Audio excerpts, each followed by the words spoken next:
My friends, listen to me carefully. The greatest miracle that can ever happen in your life is not when God changes your circumstances, it's when God changes you. Because until you change, nothing changes. You can move to a new city, but if you carry the same mind, you will recreate the same problems in a different postcode. You can start a new job, but if you think the same way you did in the old one, you will meet the same frustrations wearing new uniforms. You can even enter a new year, but if you drag the old mindset across the line, it's not a new year, it's just an old life on a new calendar. I want you to hear this. Transformation does not begin with time, it begins with truth. And the first truth you must confront is that your life is always moving in the direction of your most dominant thoughts. Whatever you consistently think, you eventually become. That's why the scripture never said, be transformed by new circumstances. It said, be transformed by the renewing of your mind. The transformation of your environment begins with the renovation of your thoughts. You see, many people are praying for what they are not prepared to receive. They want a change of season without a change of system. They want new fruit without new roots. They want promotion without preparation. But life does not work like that. God will never promote you beyond the capacity of your mindset. That is why the greatest battlefield is not around you, it is within you. It's not in your job, it's not in your family, it's not in your finances, it's in your mind. If you lose there, you lose everywhere. But if you win there, no power on earth can hold you back. So today, I came to declare to you, this is your 30-day purpose reset. Not a casual exercise, not a motivational experiment, but a spiritual and mental renovation. For the next 30 days, you are going to challenge everything that has limited you. You are going to expose every thought that contradicts who you were created to be. You are going to pull down every lie that has kept you small, and you're going to build a new way of thinking, one that agrees with your purpose, not your past. Because, hear me, you cannot enter a new life with an old mindset. Every destiny demands a different dimension of thinking. And until you upgrade your thoughts, you will always downgrade your future. Change doesn't begin when you move. Change begins when you decide. The moment you decide to think differently, heaven rearranges itself to accommodate your decision. That is why I tell people, miracles begin in the mind long before they appear in matter. You see, a decision is not an emotion, it's an act of authority. When you decide, you declare dominion over your old patterns. You tell your past, you have expired. You tell your fear, you no longer own my focus. You tell your excuses, you've been evicted from my imagination. Change, my friend, is not a season, it's a decision. And nothing changes until you do. So over the next 30 days, we are not going to chase results. We are going to reprogram roots. We are not going to manage habits. We're going to renew minds. We are going to stop patching the surface and start purifying the source. Because when the mind is renewed, the life must be transformed. So prepare yourself. This is not about becoming someone else. It's about remembering who you've always been before. Fear educated you. Before, failure defined you. Before, culture confined you. You were created to think like a king, to live like a steward, and to rule with wisdom. But first, you must rebuild the throne of the mind. Say this after me. Nothing changes until I do. Again, nothing changes until I do. Now, let's begin this journey together. Because your next season is waiting for a new mindset, and that new mindset begins today. Every product on earth is manufactured somewhere. Your phone was made in a factory. Your car was made in a factory. Your clothes were made in a factory. And I want you to understand today, your future is no different.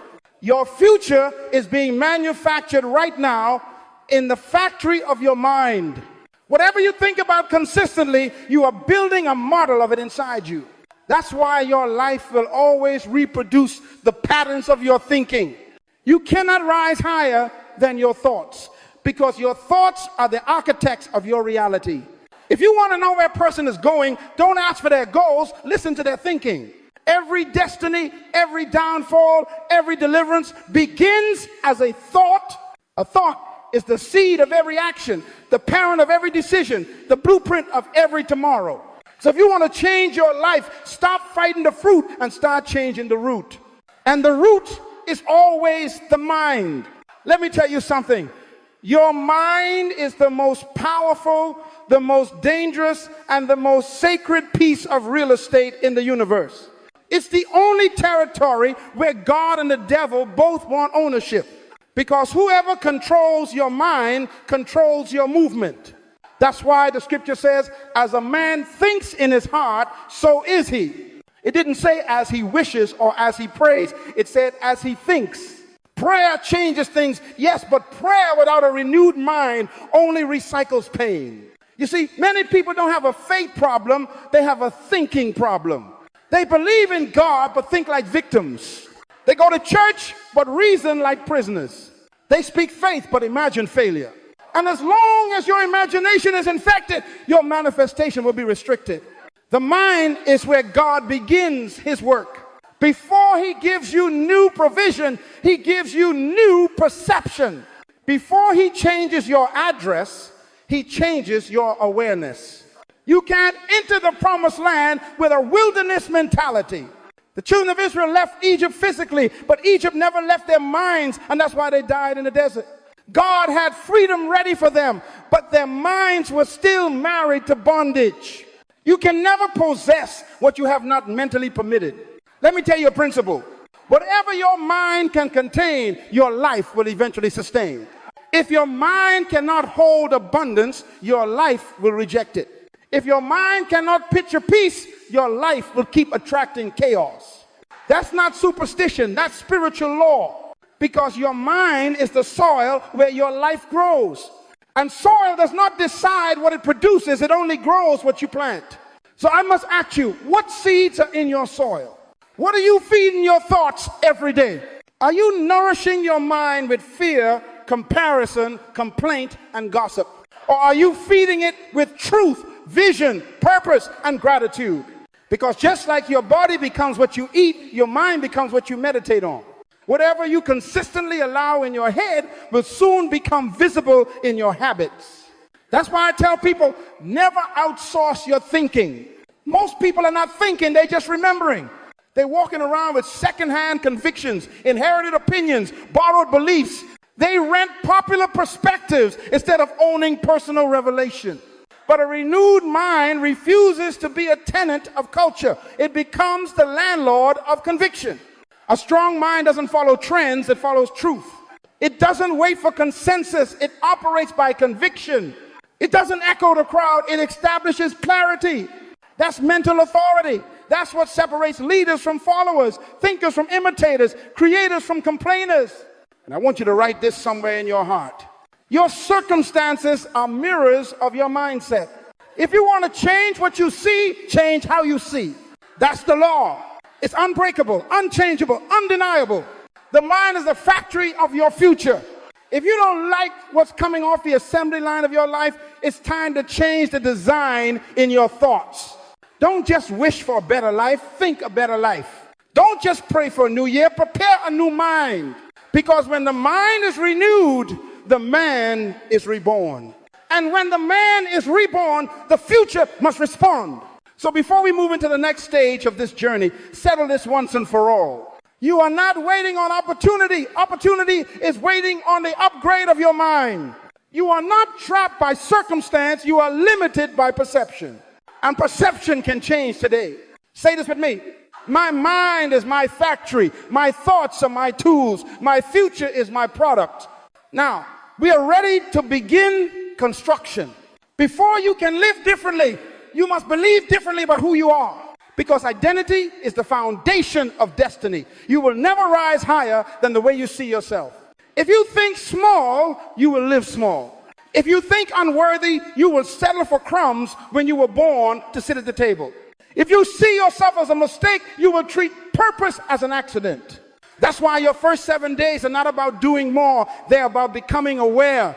You see, the greatest crisis in the world is not an economic crisis. It is not a political crisis. It is not even a moral crisis. It is an identity crisis. People don't know who they are. They confuse their job with their purpose, their title with their value, their achievements with their worth. And so they keep performing, pretending, and proving, trying to earn what they already are. But hear me, you don't perform to become valuable. You are valuable, therefore you perform. Your value doesn't come from your position, it comes from your source. Now listen carefully. In this universe, everything finds its identity in its source. If I hold up a wooden chair and ask, what is this? You'll say, it's wood. If I ask, what is wood? You'll say, it came from a tree. That means the chair's identity is connected to the tree. If the chair ever wants to know what it is capable of, it must consult the nature of the tree it came from. You came out of God. That means the essence of your being carries the DNA of divinity. You are not a random experiment. You are an intentional expression. You are a thought from the mind of God manifested in time. You carry his image, his nature, his creative potential. That's why mediocrity frustrates you, because it contradicts your nature. For these first 7 days, your assignment is not to chase a goal, it is to reclaim your identity. You must begin to speak to yourself like someone who remembers where they came from. Say it aloud every morning. I am purpose, not coincidence. I am design, not accident. I am created, not constructed. I am sent, not stranded. When you begin to affirm who you are, your mind starts to rewrite its programming. Because most of us were raised under mental software written by fear, comparison, and culture. Society taught you to measure yourself by possessions instead of potential, by popularity instead of purpose. But culture cannot define what it did not create. That's why the first phase of your renewal must be detox. You must unplug from the voices that keep telling you you're not enough. For 7 days, silence the noise. Replace the feed of opinions with the word of truth. Read something every day that reminds you who you are before the world named you. And let me warn you, identity will always be tested. When Jesus was baptized, the heavens opened and God declared, "This is my beloved Son." And the very next chapter, the devil said, if you are the Son of God, the first attack against any destiny is always an attack on identity. If the enemy can make you doubt who you are, he can control what you do. Because confused identity produces compromised decisions. So this week, don't just ask, what am I supposed to do? Ask, who am I becoming? Because doing flows from being. You don't need more activity, you need more awareness. You don't need another goal, you need a revelation of self. Let me show you something powerful. When a lion walks through the jungle, he is not the biggest animal the elephant is. He's not the fastest the cheetah is. He's not the strongest the rhino is.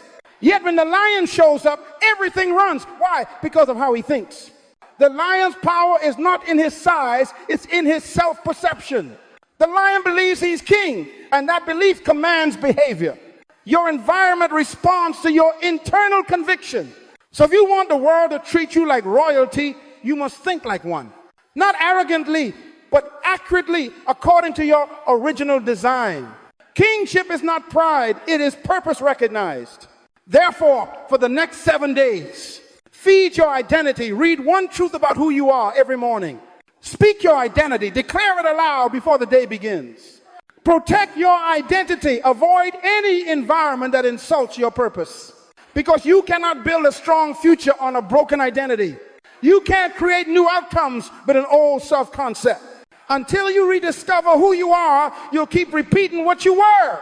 My friend, this is your identity reset. It's time to reclaim your original blueprint, the one written before fear rewrote your story.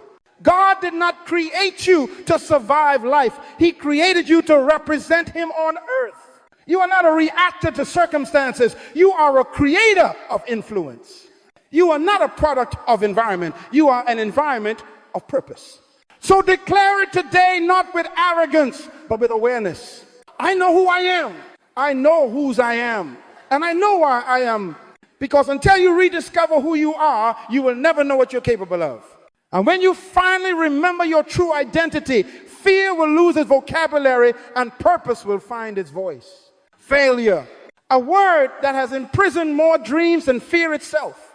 But hear me today, failure was never meant to destroy you. It was designed to develop you. It is not the enemy of progress. It is the evidence that you tried. Failure is not the tomb of purpose. It is the classroom of greatness. Every champion you admire graduated from the University of Failure. The only people who never fail are those who never attempt. And those who never attempt never discover who they truly are. I want to teach you something that will change your relationship with loss forever. Failure does not define you, it refines you. It doesn't prove your weakness, it reveals your process. The difference between the great and the average is not that one never fell, it's that one decided to get back up differently. Listen carefully, there is no such thing as failure to a person of purpose. Because purpose has the power to turn everything, even mistakes, into material for mastery. Romans says all things work together for good. That means all things, success and setback, victory and vulnerability, triumph and tears. God is so masterful that he can take your worst moment and make it the foundation for your greatest wisdom. So as we enter days 8 to 14, I want you to see every disappointment, every rejection, every mistake through new eyes. You did not fail, you were trained. You did not fall, you were forged. You did not lose, you learned. Your pain was not punishment, it was preparation. When I was young, I asked the Lord, why do you allow us to fail? And the Spirit said to me, because success without wisdom destroys men faster than failure ever will. Some lessons can only be learned in the valley. It is in the silence after a loss that God installs the software of humility, endurance, and discernment. Let me show you something powerful. When you plant a seed, it must first die in the soil before it can live again. The shell cracks, the form breaks, and it disappears underground unseen. To the untrained eye, that looks like failure. But to the farmer, it's called process. And the process is proof that life is working beneath the surface. So don't despise your breaking, celebrate it. Every crack is evidence that growth is underway. If the seed doesn't break, the life inside it remains trapped. So when you feel like something in you has cracked a plan, a relationship, a dream, and remember, sometimes God allows the outer shell to break so the inner strength can emerge. Here's what I want you to do for these 7 days. List every failure you still regret. Write them out. Don't run from them. For each one, extract the lesson. What did it teach you about yourself, about people, about God? Replace the word failure with feedback, because until you rename your pain, you'll never redeem it. You see, your brain and your spirit respond to language. When you call something failure, you close your heart. When you call it feedback, you open your mind. And the mind that remains open will always find wisdom in the wreckage. Most people keep reliving their mistakes because they never redefine them. They let failure become identity instead of instruction. But I came to tell you, your failure was a moment, not your makeup. You may have lost the battle, but you are still built for victory. A fall is not final unless you refuse to rise. Let me remind you of something. Even Jesus was not exempt from what looked like failure. He was betrayed, denied, crucified, publicly humiliated. For 3 days, it looked like he had lost. But that apparent defeat was heaven's hidden strategy. What men called failure, God called fulfillment. So be careful how quickly you label your seasons. Sometimes your crucifixion is just a setup for your resurrection. Say this with me. My failures are not final. My mistakes are my mentors. My setbacks are setups for strength. You are not meant to escape failure. You are meant to extract wisdom from it. Every time you fall, ask the question, what truth is this trying to teach me? Because revelation is expensive and failure is often the tuition. And I want you to remember this principle. The pain you avoid today becomes the weakness you face tomorrow. Don't run from failure. Face it. Reflect on it. Redeem it. Then rise from it. When you begin to think this way, failure loses its power to shame you. It becomes a servant in your journey instead of a shadow over your destiny. Because nothing that happened to you is wasted. Not one tear, not one mistake, not one closed door. God doesn't waste experience. He recycles it into excellence. So for the next 7 days, I want you to walk differently. When you remember what went wrong, thank God you survived it. When you think of who walked away, thank God they made room for who's coming next. When you recall the opportunities you lost, thank God he was protecting you from premature exposure. Everything that left you made space for something that fits you. The weak mind blames, the strong mind learns. The defeated mind complains. The renewed mind reinterprets. The wise mind turns pain into power. And that is your assignment for this week, to turn every loss into learning. Because once you understand this principle, you never fear failure again. You realize that what you call the end is often the earth shifting beneath your feet to plant you where you belong. You'll stop running from mistakes and start mining them for gold. So lift your head, child of destiny. You didn't fail, you evolved. You didn't lose, you learned the laws of life. And when wisdom becomes your wealth, no defeat can bankrupt you again. Your mind is a garden. And just like any garden, it does not choose what grows there, you do. If you plant weeds, weeds will come. If you plant seeds, fruit will come. Whatever you allow to enter your mind will eventually manifest in your life. You see, most people are praying for harvest that their environments will never allow. They want peace, but they live in noise. They want clarity, but they entertain confusion. They want growth, but they stay planted in concrete. And so they wonder, why isn't my life changing? The answer is simple. You cannot grow in the wrong environment. When God wanted to grow Adam, he didn't just make the man, he prepared the environment. Before he gave him purpose, he gave him a place called Eden, a word that means delight, order, atmosphere. Because even God knew that purpose dies in the wrong atmosphere. Your gifts, your vision, your discipline, they all depend on the air you breathe mentally and spiritually. I tell people all the time, association determines acceleration.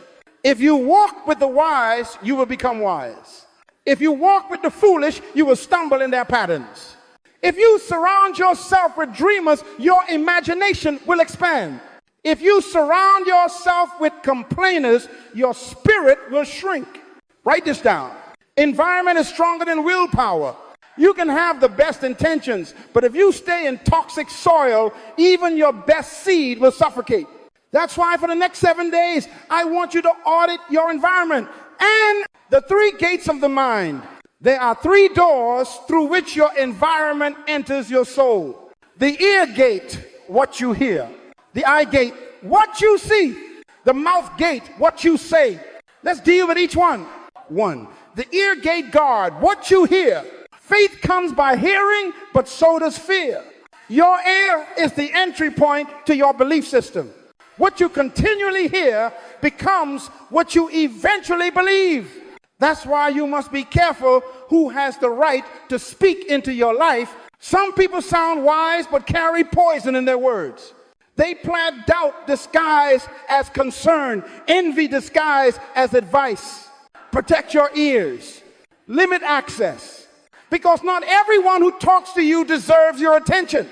You can't build a palace listening to people who live in prisons of negativity. For the next 7 days, listen intentionally. Feed your mind with teaching that stretches you, not gossip that shrinks you. Play messages that remind you of destiny, not drama that drains it. 2, the eye gate guard what you see. The eyes are windows to the mind. Whatever you watch long enough becomes normal to you. That's why culture keeps showing you corruption until you call it culture. It keeps showing you compromise until you call it convenience. Your mind mirrors what your eyes meditate on. If all you see is limitation, soon your imagination will lose its wings. If all you see is abundance, your faith will begin to expand. That's why vision is not optional, it's survival. For these 7 days, take a visual fast. Avoid images that trigger envy or comparison. Watch content that provokes purpose, not content that promotes pity. Look at what uplifts your soul, because your eyes are projectors of your future. Whatever you focus on expands. 3, the mouth gate guard what you say. Your words are the thermostat of your environment. They don't describe your world, they decide it. You can't speak death and expect to live in life. You can't speak lack and expect to walk in abundance. You can't curse your day at sunrise and expect joy by sunset. You must align your mouth with your mission. Speak what you want, not what you fear. Confess what you believe, not what you see. Because your environment doesn't just exist around you, it responds to you. So every morning this week, I want you to declare, I create peace wherever I stand. I attract wisdom wherever I walk. I carry favor wherever I go. Now hear this. Every environment carries an atmosphere, and every atmosphere influences attitude. That's why some places make you dream and others make you doubt. Some people multiply your courage, others multiply your confusion. You must learn to discern what nourishes and what depletes you. If an environment makes you smaller, it is not your soil. If it makes you compromise what you value, it is not your Eden. Don't stay in places where your potential must shrink to make others comfortable. You were not designed to fit in. You were designed to transform. And transformation always begins with separation. Separation is not rejection, it's refinement. God often removes you from certain circles, not because you're better than them, but because what he's building in you requires cleaner air. When an eagle grows new feathers, it flies to higher altitudes to mold away the old ones. That's what you must do this week. Fly higher to renew your environment. The people around you are either fertilizer or fungus. They either help you grow or make you decay. So for 7 days, evaluate the company you keep. Don't hate them, but honor your purpose enough to protect it. You can't expect kingdom fruit in friendship soil that breeds weeds of doubt. And let me remind you of this law. Exposure is education. Whatever you expose yourself to, you eventually emulate. If you keep watching excellence, you'll begin to express it. If you stay around visionaries, your creativity will catch fire. If you keep exposing your mind to mediocrity, your greatness will fall asleep. Wake it up by changing what you expose yourself to. So this week, your assignment is clear. Detox your input. Filter what enters your mind. Discern your company. Distance from those who drain your peace. Design your atmosphere. Play teaching, music, and words that elevate your frequency. Because the mind cannot flourish in polluted air. Clean the environment and clarity will return. Purify the atmosphere and creativity will flow again. Guard your garden and your growth will be inevitable. Say this with me. I am the gardener of my mind. I choose the seeds. I control the soil. I determine the harvest. For the next 7 days, make your environment a prophecy of your future. Let everything around you remind you of who you are becoming.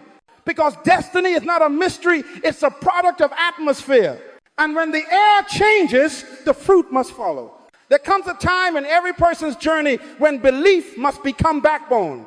It's easy to have faith when the wind is calm, but real conviction is tested in the storm.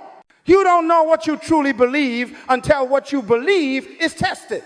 Conviction is not emotion. It is not excitement. It is certainty under pressure. Conviction means I have decided what I will not change my mind about. And hear me, if you don't decide what you stand for, life will decide it for you. Let me define conviction the way heaven defines it. Conviction is the immovable belief that endures evidence to the contrary. It is the inner law that does not negotiate with convenience. It is the voice of truth that refuses to drown under noise. Conviction is what keeps a person upright when everything around them bends. Conviction is what makes a person stand when the crowd kneels to comfort. Conviction is what separates the committed from the curious.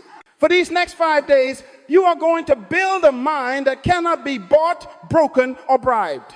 Because you will not survive this world with opinion, you need conviction. Opinions change with the weather. Convictions stand through storms. 1. Conviction versus preference. Many people confuse preference for conviction. A preference is what you hold until pressure comes. A conviction is what holds you when pressure comes. Preferences say, I'll do what's right if it's popular. Conviction says, I'll do what's right because it's right. A preference lives on comfort. Conviction lives on clarity. A preference changes when the crowd disagrees. Conviction grows stronger in opposition. When Shadrach, Meshach, and Abednego stood before Nebuchadnezzar, they didn't need to deliberate. Their conviction had been settled long before the fire appeared. Conviction always decides early. That's why the fire couldn't change their confession. You can't burn what is already purified. 2, the foundation of conviction, principles. Every strong mind is built on principles. Principles are eternal truths that do not submit to seasons. Opinions shift, cultures evolve, emotions fluctuate, but principles remain. A principle is truth that works anywhere, anytime, with anyone. It's not Western or Eastern. It's not ancient or modern. It's universal. If you want to be unshakable, build your mind on principles, not personalities. Because people will disappoint you, but principles never will. You don't need to reinvent truth. You need to rediscover it and apply it. Write this down. When principles become your compass, storms become your classroom. 3, taking responsibility. The first principle of power, the first principle you must build your conviction upon is responsibility. I am responsible for my life. Not my parents, not the government, not the economy, me. As long as you keep blaming others, you give them power over your destiny. When you take responsibility, you take back authority. It is impossible to be powerful and blameful at the same time. Every day this week, wake up and declare, I take full responsibility for my growth, my thoughts, and my future. That statement may seem small, but it's revolutionary. Because when you accept responsibility, you activate potential. You move from victimhood to victory. 4, problems are not punishment, they are opportunities for growth. Here is another principle of conviction. Problems are not barriers, they are bridges. They are not sent to stop you, they are sent to shape you. The weak mind runs from problems, the strong mind runs toward them. Because every problem is a teacher in disguise. When you face a challenge, don't ask, why me? Ask, what is this trying to teach me? Wisdom hides in difficulty. Strength is sculpted by struggle. Every great invention, every great movement, every great life came through a problem properly interpreted. Don't waste your problems. They are divine classrooms. 5, conviction about your worth. You must also establish conviction about your value. Too many people negotiate their worth because they've never discovered its source. Listen to me. Your value is inherent, not earned. You don't need to perform to be worthy. You were already approved before the audition. Your worth was sealed in creation. When you believe this, rejection loses its sting. Criticism becomes feedback, not condemnation. Failure becomes information, not identity. When your worth is non-negotiable, your mind becomes unshakable. Say this with me. My value is not up for discussion. 6, the cost of conviction. Every genuine conviction will cost you something. It might cost you popularity. It might cost you comfort. It might even cost you relationships. But hear me, what costs nothing changes nothing. The depth of your conviction is measured by the price you're willing to pay for it. You cannot lead nations if you fear the opinion of neighbors. You cannot fulfill destiny while addicted to approval. Conviction gives you the courage to stand alone because truth never travels in crowds. Crowds follow comfort. Leaders follow conviction. 7, living from conviction. A mind built on conviction lives with peace. It doesn't panic when storms come. It interprets storms as confirmation of direction. Because if the wind is blowing against you, it means you're moving forward. Ships are not built to stay in harbors. They're designed to face the sea.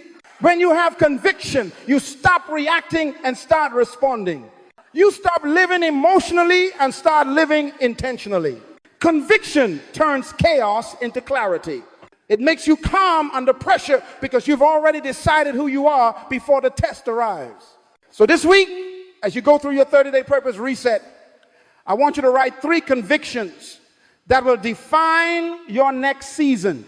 They could sound like this. I will never compromise my integrity for acceptance. I will turn every obstacle into opportunity. I will live by principle, not popularity. Every morning, read them aloud until your mind memorizes your truth. Every time pressure comes, repeat them until fear submits. Because when conviction becomes habit, consistency becomes effortless.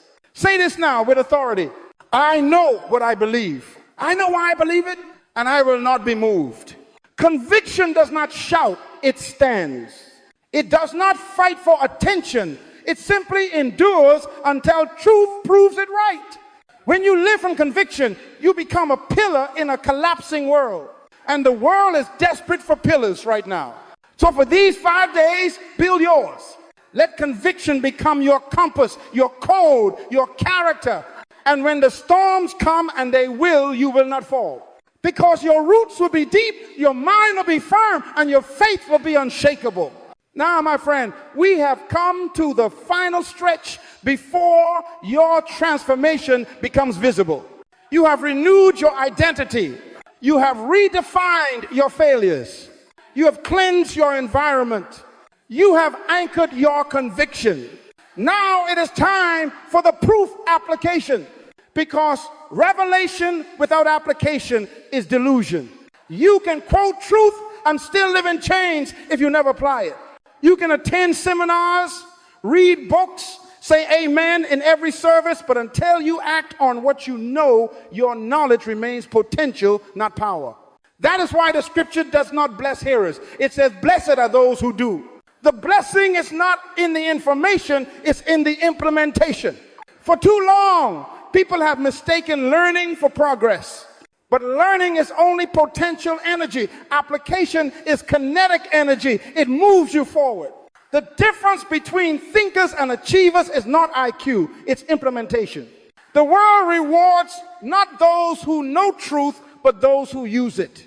So in these next 3 days, you must practice the law of execution. Say it with me. What I apply becomes mine. Knowledge unapplied remains theory. But once you apply it, it becomes testimony. 1, the faith action principle. Faith without works is dead. Belief without behavior is empty. You prove what you believe, not by your words, but by your walk. That's why I call it the faith action loop. Think, believe, speak, act, repeat. Your mind conceives, your heart believes, your mouth declares, your hands perform, and then your results reinforce your belief. That's how transformation multiplies. Stop waiting for motivation. Movement creates momentum. When you act, heaven reacts. When you move, doors appear. When you obey, grace flows. Miracles are not magic, they are motion meeting revelation. Every time you step toward purpose, provision steps toward you.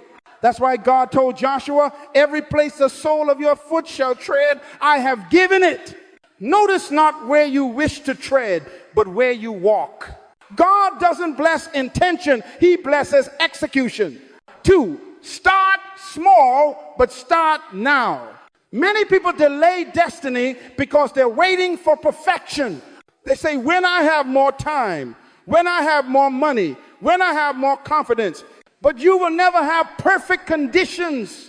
You must move with what you have, where you are, toward what you see. Greatness is not built in leaps, it is built in steps. Small, consistent obedience is the architecture of success. So stop waiting for the big opportunity, obey in the small one. A consistent seed will always outperform an occasional harvest. If you can't steward 1 hour, God will not give you the day. If you can't manage one idea, he will not trust you with a vision. So begin with what's in your hand, because destiny always starts in small beginnings. 3, The discipline of daily practice. Application demande discipline. And discipline is not punishment, it is preparation. It is the training that transforms potential into performance. You will never change your life until you change something you do daily. Habits are the machinery of destiny. They turn ideas into results and intentions into impact. That's why I want you to choose one new habit to practice for these next 3 days, something that aligns with your purpose. It could be journaling your gratitude, rising earlier, reading a chapter of truth each morning, writing your goals before bed, mentoring one person, or forgiving someone silently. Don't try to do everything, do something and do it consistently. Because success is not about intensity, it's about consistency. God doesn't bless what you occasionally visit, He blesses what you faithfully cultivate. 4, the power of testing and adjustment. Application also means evaluation. Do not fear feedback. Feedback is fertilizer. When something doesn't work, don't see it as failure, see it as data. Winners adjust, losers argue. Excellence requires experimentation. Try, test, refine, repeat. That is how leaders grow. Even God created in stages, let there be light, and it was good. Each day, He inspected what He made. If the Creator took time to evaluate His creation, you must evaluate your progress. At the end of each day, ask yourself 3 questions. What did I learn today? What did I practice today? What will I improve tomorrow? That's how you convert days into development. 5, courage to act despite fear. Let me tell you a secret. Courageous people are not fearless, they are faithful. Fear doesn't disappear, you simply learn to move while it trembles. Courage is obedience in motion.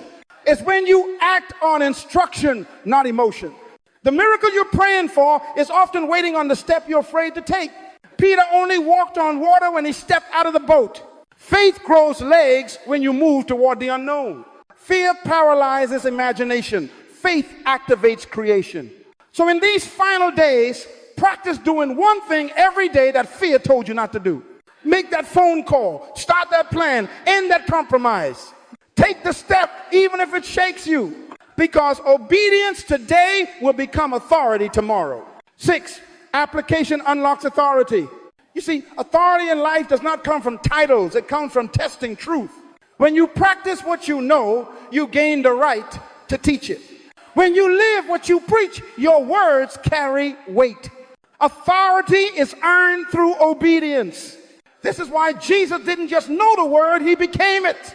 That's the secret. Transformation is not memorization, it's embodiment. You don't change by hearing truth, you change by becoming truth. And the only way to become truth is through application. 7, the reward of doing. Once you act, results follow always. The law of cause and effect is divine. What you sow, you must reap. But sowing means doing. Doers are history makers.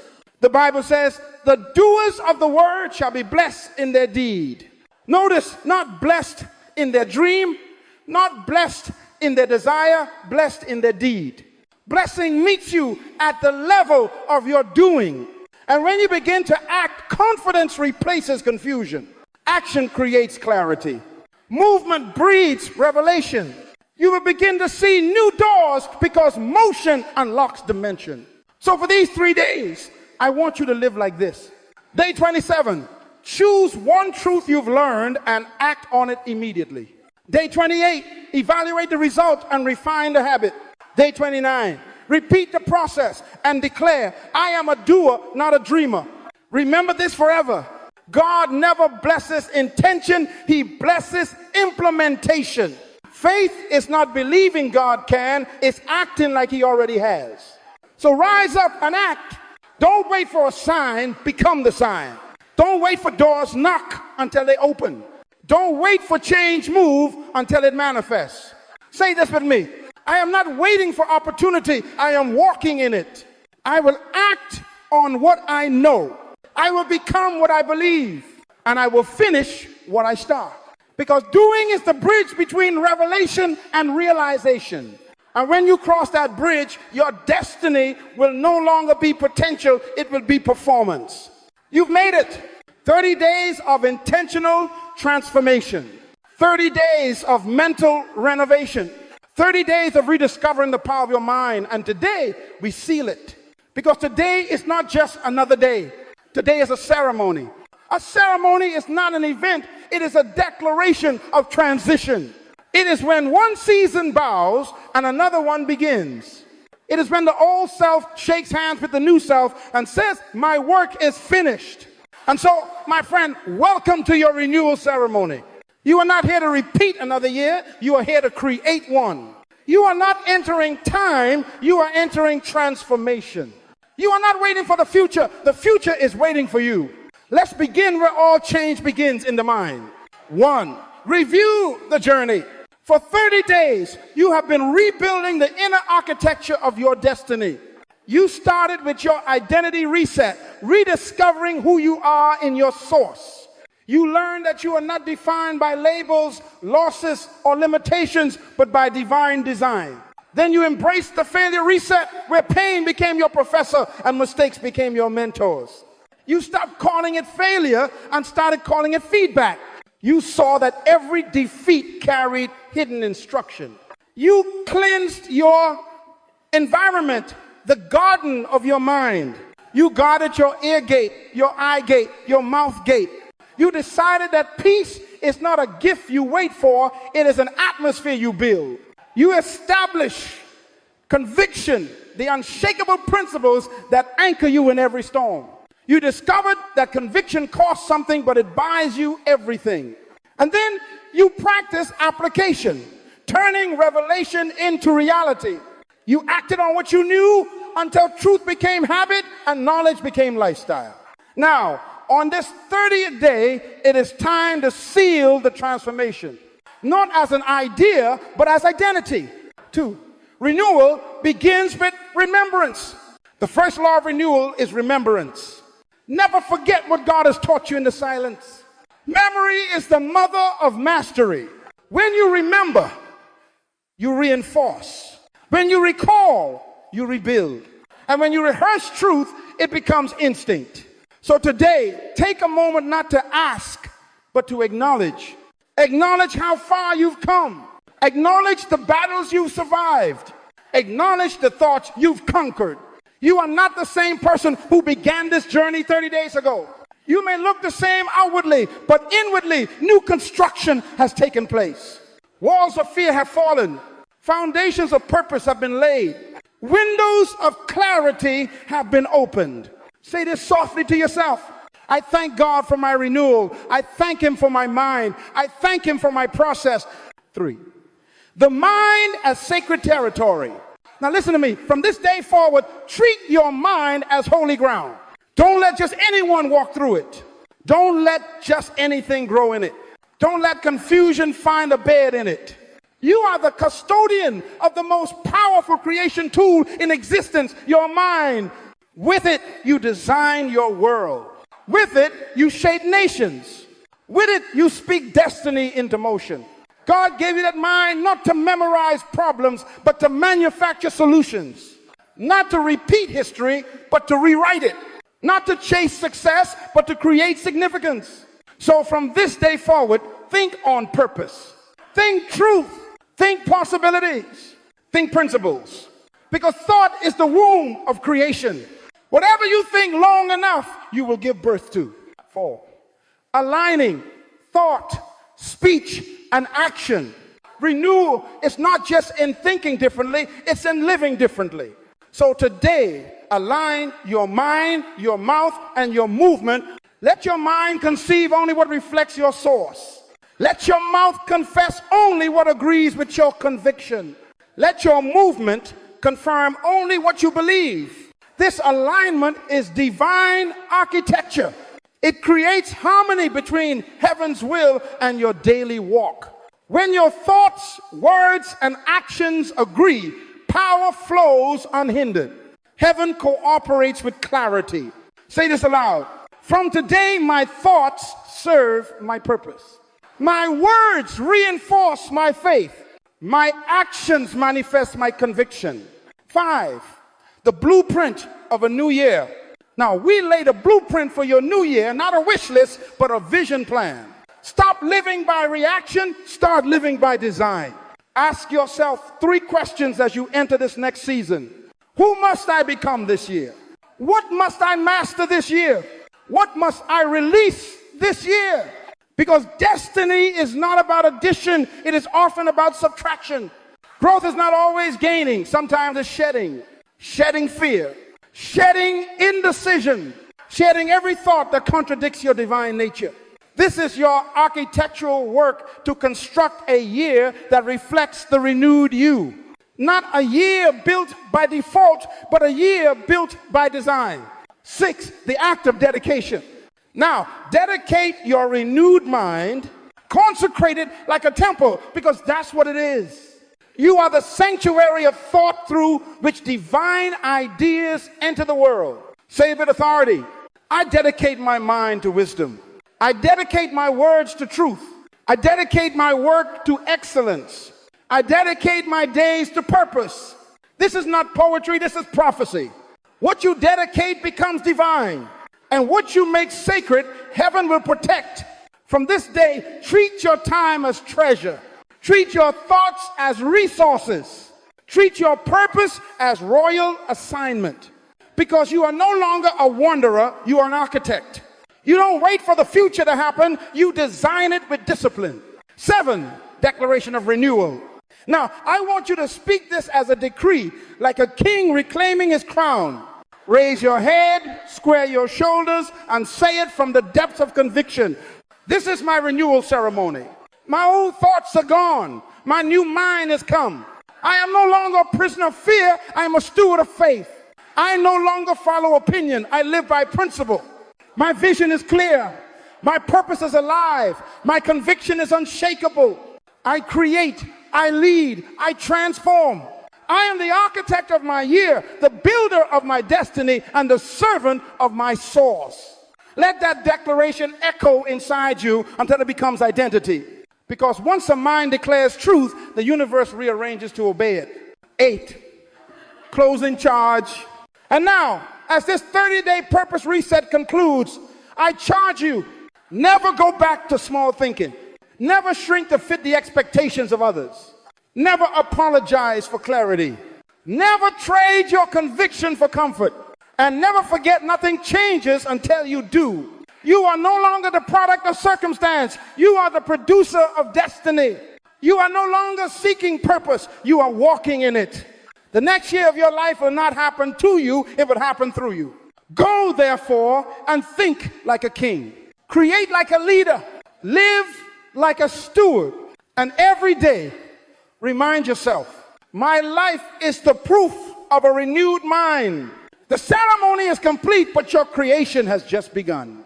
My friend, look at where you come from. 30 days ago, you began this journey asking for change, and today you are that change. The evidence of renewal is not that the world around you looks different, it's that you look at the world differently. Because when your mind changes, everything changes. A new mind creates a new world. You don't need new circumstances, you need new sight. You don't need a new start, you need a new state of mind. The greatest transformation you will ever experience is not relocation, but revelation. Once you see life through the lens of purpose, you can never unsee it again. 1, the world within creates the world without. Everything you see around you began in someone's mind. Cities were first thoughts. Airplanes were first imaginations. Empires were first ideas. And so is your life. Your inner world governs your outer world. That's why the first chapter of creation begins with the words, and God said, before there was light, there was thought. Before there was earth, there was imagination. God showed us a principle. The outer world is born from inner vision. So when you renew your mind, you are not just changing opinions, you are reprogramming creation itself. You are a thinking spirit. And whatever spirit thinks consistently becomes reality. That is why heaven's greatest gift to you was not time, talent, or treasure. It was the ability to think like your source. To imagine the unseen and call it into being. 2, the power of perception. Your perception is your passport. Two people can walk through the same door. One sees opportunity, the other sees opposition. The difference is not in what they see, but in how they see. When your mind is renewed, what used to intimidate you now inspires you. The mountain that once looked impossible becomes your training ground. The problem that used to drain you becomes the platform that develops you. Because a changed mind reinterprets everything through the language of purpose. Hear this law. Life does not give you what you want. Life gives you what you think. If you want peace, think peace. If you want wisdom, think wisdom. If you want impact, think in principles that create it. Because thought is the seed of all manifestation. 3, a renewed mind releases creativity. You were born to create, not to copy. You were designed to innovate, not to imitate. The world doesn't need another echo, it needs your original voice.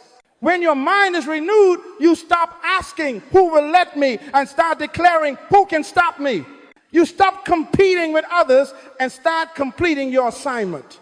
You stop craving recognition and start carrying revelation. Every great movement in history was started by one person who refused to think like everyone else.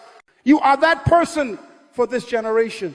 You are that thinker heaven can trust with solutions. Because the kingdom is advanced not by repetition, but by revelation. 4, the law of reflection. Your outer life is a mirror. It reflects the images projected by your inner conversation. If you keep speaking defeat, you'll keep living in it. If you keep imagining fear, you'll keep attracting it. But if you begin to meditate on truth, on power, on possibility, your reflection must change. A mirror doesn't argue, it simply reveals what's in front of it. That's how life works. When you renew your mind, the mirror of reality has no choice but to follow. You don't fight the reflection, you fix the image. You don't break the mirror, you change the face in front of it. 5, the discipline of maintenance. Renewal is not a moment, it's a maintenance program. You must keep your mind renewed daily. Just as your body needs constant nourishment, your mind needs consistent truth. Don't allow old patterns to sneak back in like weeds in a garden. Keep weeding, keep watering, keep watching. That's why the word says, be transformed by the renewing, continual, ongoing of your mind. Not renewed once, but constantly refreshed. Because every new level of life demands a new level of thinking. Yesterday's mindset cannot manage tomorrow's miracles. So make reflection a habit. Spend time each day reviewing your thoughts, replacing what doesn't align, and reinforcing what empowers. You are both the gardener and the guard of your mind. 6, your mind, your mandate. Hear me, you were born for influence. You were not created to blend in, but to bear fruit. And fruit is simply visible evidence of invisible thinking. When your thoughts are in order, your world will be in order. Your family, your business, your nation, they all rise or fall to the level of your mindset. So if you want to serve God, start by stewarding your thoughts. Because right thinking is worship. Discipline is devotion. Excellence is prayer made visible. That is how the kingdom manifests, not through noise, but through renewed minds governing the earth with wisdom. 7, the closing benediction. And now as we close this journey, I speak this blessing over you. May your mind remain a throne of clarity and peace. May your thoughts attract truth and repel deception. May your convictions anchor you when storms arise. May your creativity flow without limit. May your words build worlds that glorify your source. May every day you live from now on reflect the greatness that has been renewed within you.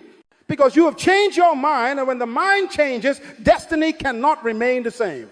Opt. Final declaration.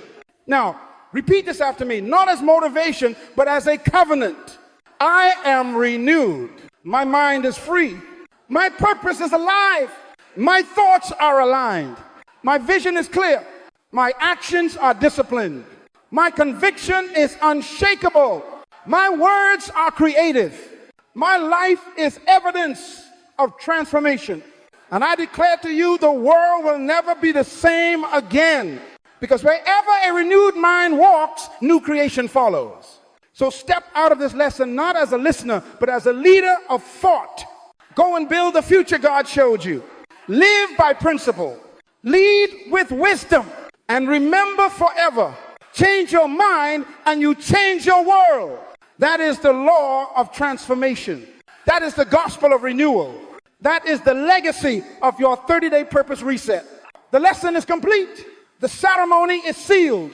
The transformation has begun. Go and let your new world begin.